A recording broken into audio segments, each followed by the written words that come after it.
Oi pessoal, eu espero que vocês tenham gostado do vídeo da semana passada, onde a gente falou sobre a importância da comunicação efetiva. E hoje a gente vai estar falando sobre o mundo emocional da criança.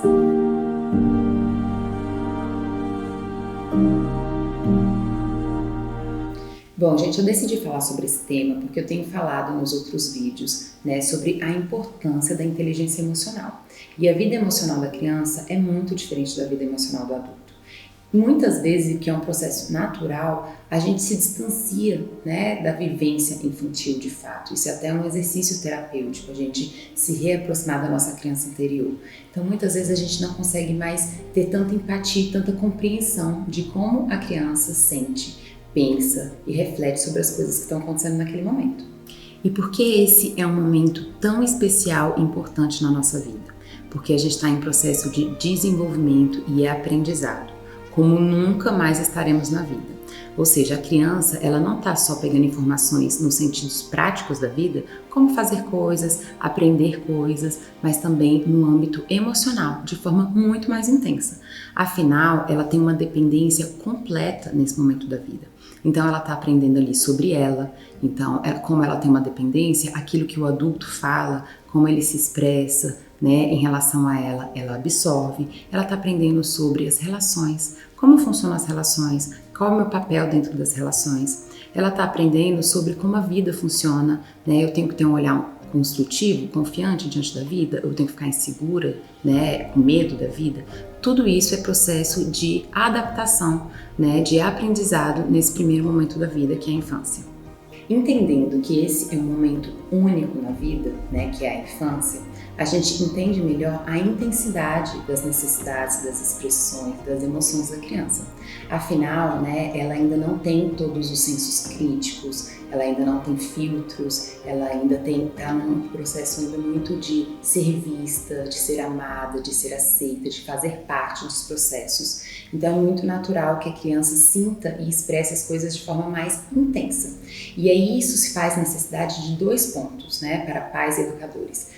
Um é a empatia e outro é o limite. Por exemplo, como que a gente vai identificar numa determinada situação se aquilo é uma necessidade da criança ou se aquilo é uma birra, é uma chantagem emocional da criança? É essa sensibilidade, que a gente vai precisar ter ao entender que ela está vivendo um momento diferente para que a gente possa diferenciar esses 2 aspectos. Porque seria destrutivo, a gente negar e desqualificar um momento de necessidade, assim também como seria destrutivo a gente atender a birra dela. E por isso, os 2 processos são importantes, tanto de empatia quanto de limite. Então, como que nós vamos usar essa empatia, agora entendendo que esse é um momento diferenciado na vida?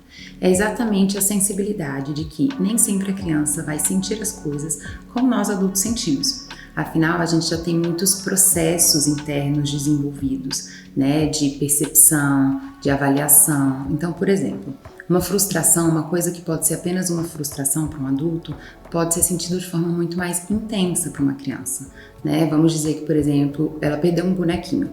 E isso para um adulto pode ser só uma frustração, perdi uma coisa que eu gostava. Para a criança já pode ser um desafio um pouco maior, no sentido de qual é o significado desse bonequinho para ela, como que ela lida com essa frustração. Então a empatia ajuda a gente a perceber, aquela demanda da criança. Já o limite entra em a gente educar como que ela pode expressar essas emoções. A gente pode entender, as emoções e as demandas dela e colocar um limite para que a gente possa encaminhar a melhor forma de expressar. Então, por exemplo, a criança ficou com raiva de alguma coisa, e aí ela está ali expressando a raiva dela. O que até então é bom, é importante que ela mostre, que ela fale que ela não gosta. Mas quando ela começa, por exemplo, a bater, é preciso que a gente coloque um limite para mudar, a forma de expressar. Ou seja, que essa seja uma forma construtiva, respeitando o espaço do outro. E eu decidi falar sobre isso porque é muito comum os pais e os cuidadores sentirem essa dificuldade de identificar, o momento da empatia e o momento do limite. E veja, numa mesma situação, as 2 coisas podem acontecer. Afinal, existe uma diferença entre a gente educar e a gente reprimir. A gente reprimir fala simplesmente sobre a gente não ter empatia sobre aquilo, a gente não compreender, não entender a dor da criança, ou a necessidade daquela criança no momento. Então a gente simplesmente reprime. Para de bobagem, que besteira, isso não é importante. E a gente educar fala sobre a gente compreender, acolher o processo emocional da criança, mas conseguir fazer, encaminhar para que essa expressão seja construtiva e positiva na vida dela. Então veja, a medida desses 2 itens é o que vai ajudar a gente no processo de educação.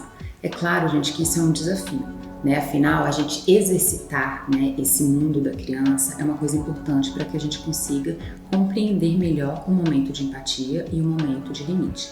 Se a gente fica só empático com a criança, ela com certeza vai aproveitar disso. Afinal, a criança está num processo de querer medir o poder dela. Ela quer ver qual é o poder dela sobre a vida, né, a casa, as relações. Então, se a gente fica só no processo empático, a gente acaba deseducando, né, mostrando para ela que ela pode de qualquer jeito, que a necessidade dela está acima de todos, que ela pode expressar isso de qualquer forma, o que não é bom.